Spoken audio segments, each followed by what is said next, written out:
په هغې کې دغه اقوال هغې ذکر کړي دي. د حضور پاک صلی الله علیه وسلم په مخ مبارک چې الله پاک قسم خوري، د هغې د خشته ښکلي مبارک مخ مبارک د هغې دیدار په یو موقع کې د قافلې خلکو وکړو. قافله راغلې و مدینې منورې نه بهر خیمې خښې کړې وې. پیغمبر علیه السلام مبارک بهر تشریف وړی و. هغه اسونو کې یو اس خوښ شو. خلکو نه یې تپوس وکړو دا اس تاسو خرڅوئ؟ د اس مالک ورته وی چې او دا مونږ خرڅ دپاره راوستی دي. پیغمبر علیه السلام مبارک ورسره سودا وکړه. هغه اس یې ترې واغوستو، ورته یې وفرمیل چې زه درته پیسې رالیږم، ما سره دې وخت کې نشته. هغه خلک راغلي چې مونږ به کجورې اخلو مدینه منوره کې. پیغمبر علیه السلام مبارک سره سودا وشو. هغې مبارک ته اس روان کو. د مدینې منورې باغونه، هغه خشته مبارک لارې، په هغې کې پیغمبر علیه السلام مبارک روان دی او اس ورسره دی.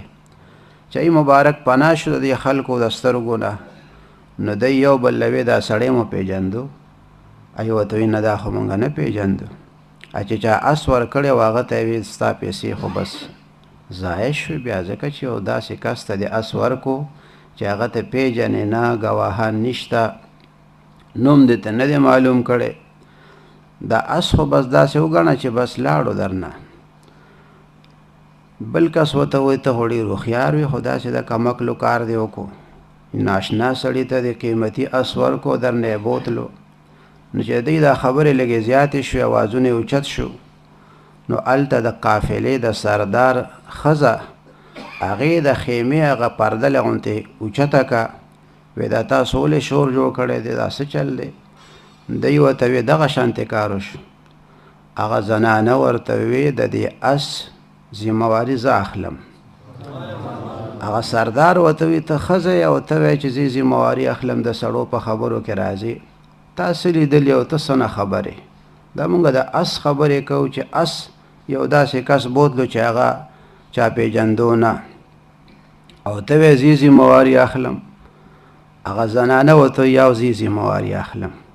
دا کله چې هغه شخصیت تاسو سره ولاړو او د اس خبرې مو کولې، د هغه شخصیت هغه مخ مبارک باندې زما نظر لګېدلی دی، او زه د دې گواهی ورکوم چې دغه مخ دا د دروغجن سړي مخ نه دی.